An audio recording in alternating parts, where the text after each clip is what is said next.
Our North Star is how can we impact public health? We lead with science.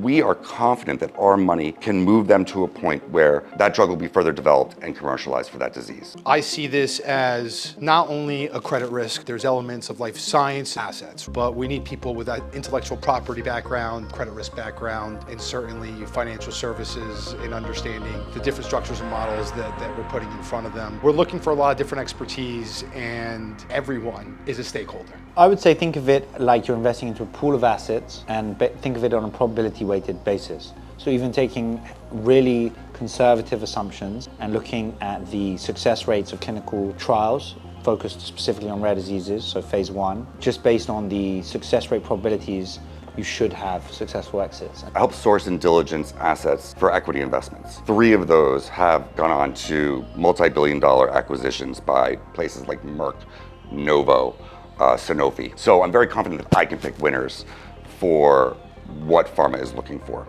Hopefully arranging some meetings in the near future with some of our insurer partners to talk a little bit more about the research that's been done, the models, and to get to know the team and start to just imagine what could be done in the future and the implications for a lot of people, helping a lot of individuals, a lot of families. Immediately hit home for me, for family, friends that are going through different issues as we all have and we all do. With our funding, we can ensure that those drugs are being developed for those diseases.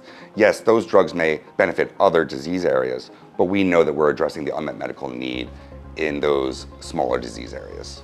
This is a unique opportunity for insurance to take a look at an underserved industry and realize there's massive opportunity for commerce, but the implications are much greater than that. And I think because of that, it makes almost a responsibility to take a little bit of a closer look under the hood to understand what's going on here and if this is viable. And if it's not, we really understand why, because all the data seems to show that it very much is. So it's really an education process that we need to embark on.